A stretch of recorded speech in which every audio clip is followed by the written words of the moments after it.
Вы когда-нибудь задумывались, что происходит внутри вас прямо сейчас, пока вы смотрите это видео? Вы сидите, дышите, возможно, пьете чай. Вам кажется, что все спокойно. Но врачи-патологоанатомы знают страшную правду, о которой не принято говорить за обеденным столом. Внутри миллионов людей прямо сейчас тикает бомба замедленного действия. Без звука, без боли, до поры до времени. Наши сосуды — это магистрали жизни. В молодости они гладкие, как шелк, и эластичные, как новая резина. Кровь летит по ним свободно. Но с каждым годом, с каждым съеденным бутербродом, с каждым стрессом на работе на стенках этих магистралей оседает невидимый враг — холестерин, кальций, фибрин. Врачи называют это атеросклероз. Я называю это ржавчина. Представьте, что вы годами не чистили слив на кухне. Жир, грязь, остатки еды. В какой-то момент вода просто перестает уходить. В организме это заканчивается катастрофой. Инсульт, инфаркт, тромбоз. Это происходит мгновенно. Человек шел по улице и упал. Вы можете сказать: «Но я же сдаю анализы, я пью таблетки». Друзья, послушайте меня внимательно. Это самая опасная ловушка. Таблетки могут снизить цифры в бланке анализов, но они не всегда способны очистить ту грязь, которая уже налипла на ваши сосуды за 40, 50 или 60 лет жизни. Но что, если я скажу вам, что природа уже создала идеальный механизм очистки? Что есть продукты, которые атеросклероз боится как огня? Холестериновый налет — это жир, а есть еда, которая работает как мощнейший растворитель и губка для этого жира. И самое удивительное — это недорогие суперфуды за 1000 рублей. Это простые крупы, мимо которых вы каждый день проходите в магазине, даже не поворачивая головы. Сегодня мы перевернем ваше представление о завтраке. Я расскажу вам о 5 кашах, которые способны буквально отштукатурить ваши сосуды изнутри, вернуть им молодость и эластичность. Но есть один нюанс, огромный нюанс. 95% людей готовят эти каши неправильно. Вы варите их на молоке, добавляете сахар, масло и своими руками превращаете лекарство в яд, который только ускоряет старение. Досмотрите это видео до конца. Каша, которая стоит на первом месте, это настоящий чемпион, способный выводить холестерин лучше некоторых препаратов, но только если вы знаете один секрет ее приготовления. Готовы узнать, как продлить жизнь своим сосудам на 10-15 лет, просто изменив содержимое утренней тарелки? Тогда устраивайтесь поудобнее, мы начинаем большую чистку. Атеросклероз – враг, которого вы не чувствуете. Давайте на секунду забудем сложные медицинские термины. Представьте свой организм как огромный загородный дом. У вас есть система отопления, трубы, по которым течет горячая вода, согревая каждую комнату. Сердце – это насос, сосуды – это трубы. Когда дом новый, трубы чистые, напор отличный, в комнатах тепло. Но что происходит через 20-30 лет? Если вода была жесткой, внутри труб образуется накипь. Труба снаружи выглядит так же. Она такая же металлическая, прочная, но внутри проход стал узким, как игольное ушко. Насосу, вашему сердцу, приходится работать на износ, чтобы протолкнуть воду через эту щель. Давление растет, трубы гудят. Вот это и есть гипертония и атеросклероз. Но все еще сложнее. Холестерин не прилипает к здоровому сосуду. Попробуйте прилепить кусок пластилина на мокрое стекло. Он соскользнет. Чтобы бляшка начала расти, сосуд должен быть поврежден. Сахар, курение, высокое давление, трансжиры – они царапают нежную внутреннюю выстилку сосуда, эндотелий. Сосуд воспаляется, он становится шершавым, и вот тут-то плохой холестерин радостно кричит: «О, место для парковки!» и прилипает к повреждению. Организм пытается это закрыть, посылает туда кальций, и получается твердая, как камень, бляшка. Почему это так страшно? Потому что сосуды не болят. У них нет болевых рецепторов внутри. Вы можете жить с сосудами, забитыми на 60-70%, и чувствовать себя нормально. Может, немного устали. Голова кружится, когда резко встаете. Память стала подводить. Старость, что поделать? Это не старость. Это кислородное голодание мозга и сердца. А потом происходит то, чего боятся все врачи. нестабильная бляшка. Представьте, что эта накипь внутри сосуда трескается. Организм думает, что это рана, и мгновенно отправляет туда тромбоциды, чтобы залатать дыру. Секунда, и образуется тромб. Если просвет и так был узкий, тромб закупоривает его наглухо, кровоток останавливается, свет гаснет. Звучит как фильм ужасов, я знаю. Я рассказываю это не для того, чтобы напугать вас до смерти, а для того, чтобы вы поняли серьезность ситуации. Здоровье сосудов — это не лотерея и не генетика, хотя она тоже важна. Это ежедневная работа. И главная новость — этот процесс обратим. Ну или как минимум его можно остановить. Ваш организм — это гениальная самовосстанавливающаяся машина. Если вы перестанете царапать сосуды сахаром и начнете давать им правильный строительный материал, они начнут очищаться. И вот здесь на сцену выходят наши герои — каши. Но почему именно они? Разве нельзя просто выпить таблетку? Почему таблетки не спасут? Без диеты. Многие из вас сейчас скажут: подождите, мне врач выписал статины, я пью их каждый вечер, я защищен. Друзья, давайте будем честны. Статины — это величайшее достижение медицины. Они спасли миллионы жизней, и если вам их назначили, ни в коем случае не отменяйте их сами. Это опасно. Но вы должны понимать, как они работают. Статины блокируют фермент в печени, который производит холестерин. Грубо говоря, они выключают кран. Но они не убирают тот мусор, который уже лежит на полу. Они не чистят сосуды магическим образом. Они просто не дают образовываться новому холестерину. А что делаете вы? Вы выпили таблетку, успокоили совесть, а утром съели бутерброд с белым хлебом, колбасой и сладкий чай. Вы снова запустили в кровь жир и сахар, вы снова повредили сосуды. Получается абсурд. Одной рукой мы лечим таблеткой, а второй калечим едой. В этой войне победит еда, потому что вы едите 3-4 раза в день, а таблетку пьете одну. К тому же любые сильные препараты — это нагрузка на печень, на почки. У многих начинают болеть мышцы, повышается риск диабета. Не лучше ли помочь организму естественным путем? Снизить дозировку лекарств, конечно, под контролем врача, и подключить мощную артиллерию из продуктов питания? Питание — это база, таблетки — это надстройка. Нельзя построить крышу, если у дома нет фундамента. И именно каши являются этим фундаментом. Не овощи, хотя они полезны, не фрукты, в которых много сахара, а именно зерновые. И сейчас я объясню механизм, о котором не знают даже многие диетологи. Это то, почему атеросклероз действительно боится правильных каш. Механизм. Как каша ворует холестерин. Научное обоснование простым языком. Главное оружие круп – это клетчатка, пищевые волокна. Мы привыкли думать, что клетчатка нужна, чтобы просто хорошо ходить в туалет. Это примитивный взгляд. В зерне есть два типа волокон. Первый – нерастворимые. Это грубая метла. Она проходит по кишечнику, раздражает стенки, заставляет их двигаться и выметает токсины. Второй тип, и он для нас важнее – растворимые волокна.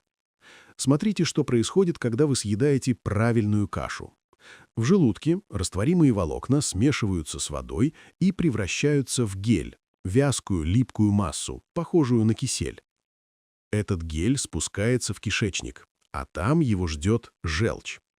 Желчь – это жидкость, которая нужна нам, чтобы переваривать жиры. И знаете, из чего организм делает желчь? Из холестерина. Печень берет холестерин и перерабатывает его в желчь.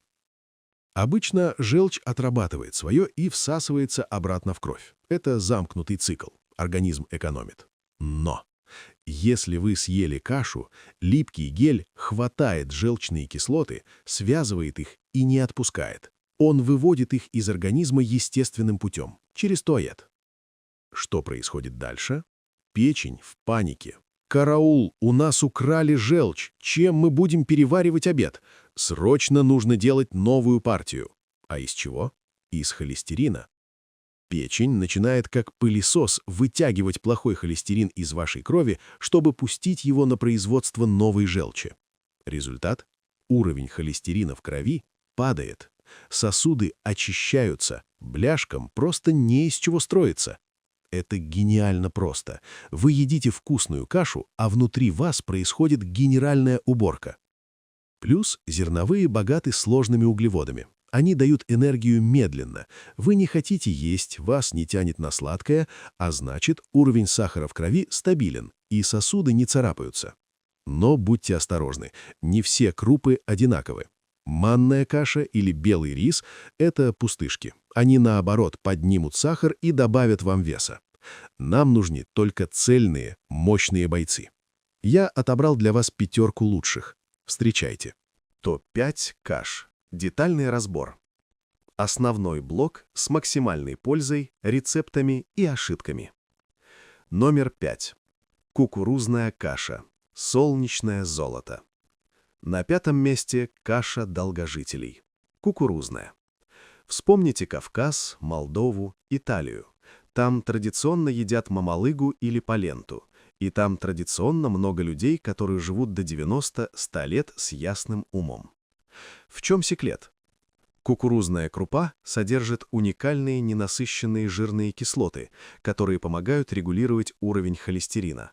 Но ее главной козой – это селен. Селен – это микроэлемент, который работает как антиоксидант. Он замедляет старение и защищает сердце от вредного воздействия свободных радикалов. А еще она гипоаллергенна и не содержит глютена. Это идеальный вариант для тех, у кого чувствительный кишечник. Внимание! Ошибка. Многие едят кукурузную кашу с огромным количеством жирного сыра, масла или жирным мясом. Это вкусно, но для сосудов это удар. Кукурузная крупа имеет высокий гликемический индекс. Если вы сварите ее жидко и добавите сахар, это плохо. Как готовить правильно? Варите ее до густого состояния, как мамалыгу. Чем гуще, тем медленнее она усваивается. Ешьте ее не с мясом, а с овощным рагу или просто с зеленью и капелькой оливкового масла. Так вы получите пользу от селена и не поднимете сахар. 4 место. Пшенная каша, золотая крупка. Кардиологи старой закалки обожают пшено. Почему? Потому что пшено – это чемпион по содержанию калия и магния. Магний – это главный успокоительный элемент для сосудов. Он снимает спазм. Когда сосуды расширяются, давление падает. Калий нужен самому сердцу, чтобы держать ритм и не сбиваться. Но у пшена есть еще одно уникальное свойство. Это продукт липотропик. Что это значит? Вещества, содержащиеся в пшене, препятствуют отложению жира, причем не только под кожей, но и в печени и на стенках сосудов. Пшено буквально мешает жиру прилипать. Но есть нюанс, о котором почти никто не говорит. Пшено содержит много жиров в своем составе. Эти жиры очень быстро окисляются на воздухе. Пшено становится прогорклым. Если вы сварили пшено, а оно горчит, выбрасывайте немедленно. Прогорклый жир – это чистый яд, свободные радикалы, которые бьют по печени и сосудам. Секрет подготовки. Выбирайте пшено ярко-желтого цвета, бледное старое. Перед варкой обязательно промойте его кипятком. Не просто водой, а именно кипятком, чтобы смыть окисленную жирную пленку. Варите на воде. И идеально сочетать пшено с тыквой. Тыква усиливает действие каротиноидов и еще лучше чистит печень. Пшенная каша с тыквой – это двойной удар по атеросклерозу. Ячневая каша. Щетка для организма. 3 место. Ячмень. Многие путают перловку и ячку. Перловка – это цельное зерно, но шлифованное. Оно гладкое, красивое, но с него сняли самую полезную верхнюю оболочку. Ячневая крупа, ячка – это дробленый ячмень, но не шлифованный. В нем осталось все самое ценное. Ячку называют метлой для кишечника и сосудов. В ней содержится рекордное количество клетчатки. И есть уникальное вещество – гордецин. Оно обладает антибактериальным свойством. Но нам важнее другое. Ячневая крупа содержит особые волокна, которые замедляют всасывание углеводов. Вы съели кашу, а сахар в крови не скачет. Инсулин спокоен, жир не откладывается. Но кому нужно быть осторожным? В ячмене есть глютен.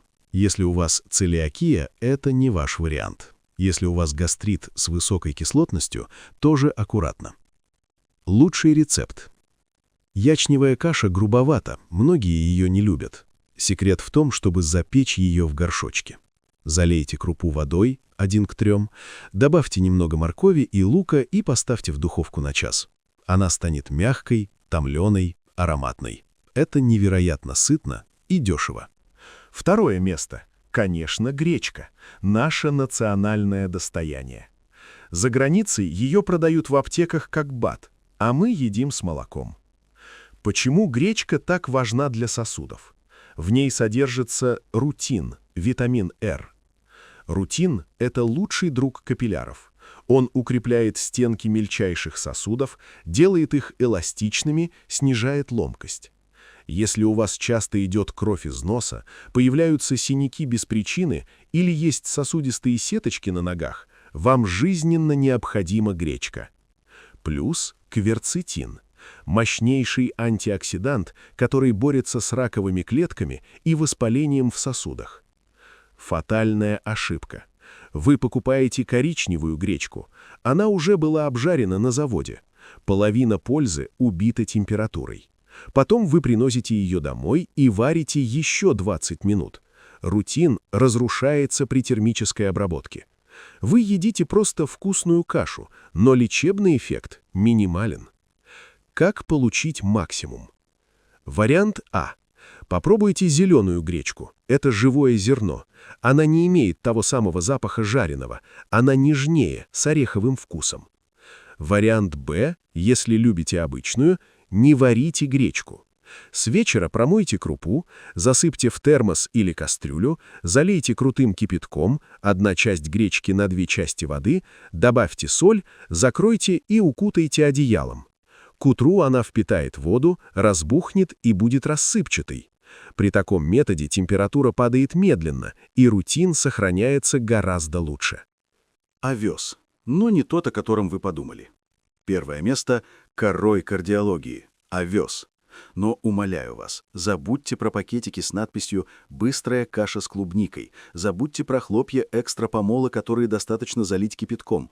Это рафинированный крахмал с сахаром, это убийство для поджелудочных сосудов. Лечит только цельный овес или, в крайнем случае, геркулес монастырский, грубый, который нужно варить 15-20 минут. Почему овес номер 1? Потому что в нем содержится магия под названием бета-глюкан. Это то самое растворимое волокно, о котором мы говорили в начале, но во все его больше всего. Научно доказано, и это признано FDA и европейскими ассоциациями кардиологов, употребление 3 граммов бета-глюкана в день снижает уровень плохого холестерина на 10-15% всего за несколько недель, без статинов.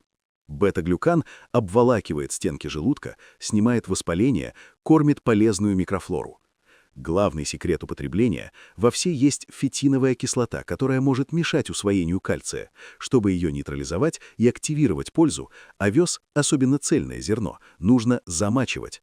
Залейте крупу или грубые хлопья водой на ночь, добавьте капельку лимонного сока или яблочного уксуса. Утром промойте и варите. Каша сварится быстрее, будет нежнее, и польза усвоится на 100%. А еще овсянка любит жир. Не бойтесь добавить в нее правильное масло. Какое? Об этом прямо сейчас. Секретная формула «Как есть каши, чтобы увидеть результат». Практическое руководство. Вы узнали топ-5. Но просто сварить крупу мало. Нужно правильно ее упаковать. Вот формула идеального завтрака для сосудов. Запоминайте или записывайте. Первое. Основа. 1 из 5 круп, сваренная на воде. Молоко оставьте детям. Казеин молока склеивает антиоксиданты и не дает им работать. Второе. Правильные жиры. Витамины из круп часто жирорастворимые. Без жира они пройдут транзитом. Но сливочное масло – это холестерин. Ваш выбор – льняное масло. Это русский суперфуд. Рекордсмен по омега-3 жирным кислотам. Омега-3 делает сосуды эластичными. Важно! Льняное масло нельзя греть. Добавляйте столовую ложку прямо в тарелку, когда каша чуть остыла, до 40-50 градусов. Нет льняного, возьмите нерафинированное подсолнечное с запахом семечек, рыжиковое или оливковое. Третье. Витаминная бомба. Добавьте горсть ягод, замороженная смородина, черника, клюква. Кислота ягод помогает усваиваться железу из каши. Плюс это витамин С, еще один защитник сосудов. Можно добавить орехи, грецкие, лучшие для сердца. Чего делать категорически нельзя? Посыпать сахаром. Есть кашу с белым хлебом. Запивать сладким кофе. Если вы хотите сладости, нарежьте половинку банана, добавьте курагу или немного меда в остывшую кашу. Техника безопасности. Друзья, я должен вас предупредить. Когда вы начнете есть много правильных каш, ваш организм может удивиться. Если вы всю жизнь ели булки, а тут дали мощную порцию клетчатки, живот может вздуться. Может появиться газообразование. Это нормально. Это значит, что микрофлора меняется. Плохие бактерии гибнут, хорошие размножаются. Начинайте постепенно. Не надо сразу есть тазик перловки. Начните с нескольких ложек. И самое главное, пейте воду.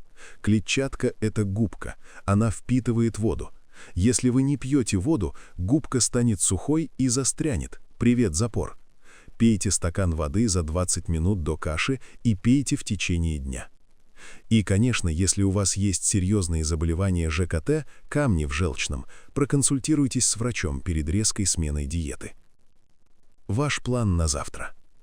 Итак, у вас есть план. У вас есть 5 мощных союзников в борьбе за чистоту ваших сосудов. Первое. Овес цельный, чтобы снизить холестерин. Гречка, чтобы укрепить стенки. Ячка, чтобы вымести шлаки. Пшено, чтобы напитать сердце магнием. Кукуруза, чтобы замедлить старение. Не нужно ждать понедельника, не нужно ждать Нового года. Прямо сейчас сходите на кухню, посмотрите, что у вас есть, замочите крупу на завтра. Выбросьте быстрые хлопья и манку. Подарите своему сердцу шанс биться легко и свободно. Поверьте, через неделю такой диеты вы почувствуете такую легкость, какой не было уже давно. Уйдет шум в голове, появится энергия, захочется жить. Напишите в комментариях, какая из этих каш ваш фаворит, а какую вы незаслуженно обходили стороной. И, пожалуйста, поделитесь этим видео с друзьями и близкими, особенно с теми, кто старше 50. Возможно, эта информация спасет кому-то жизнь.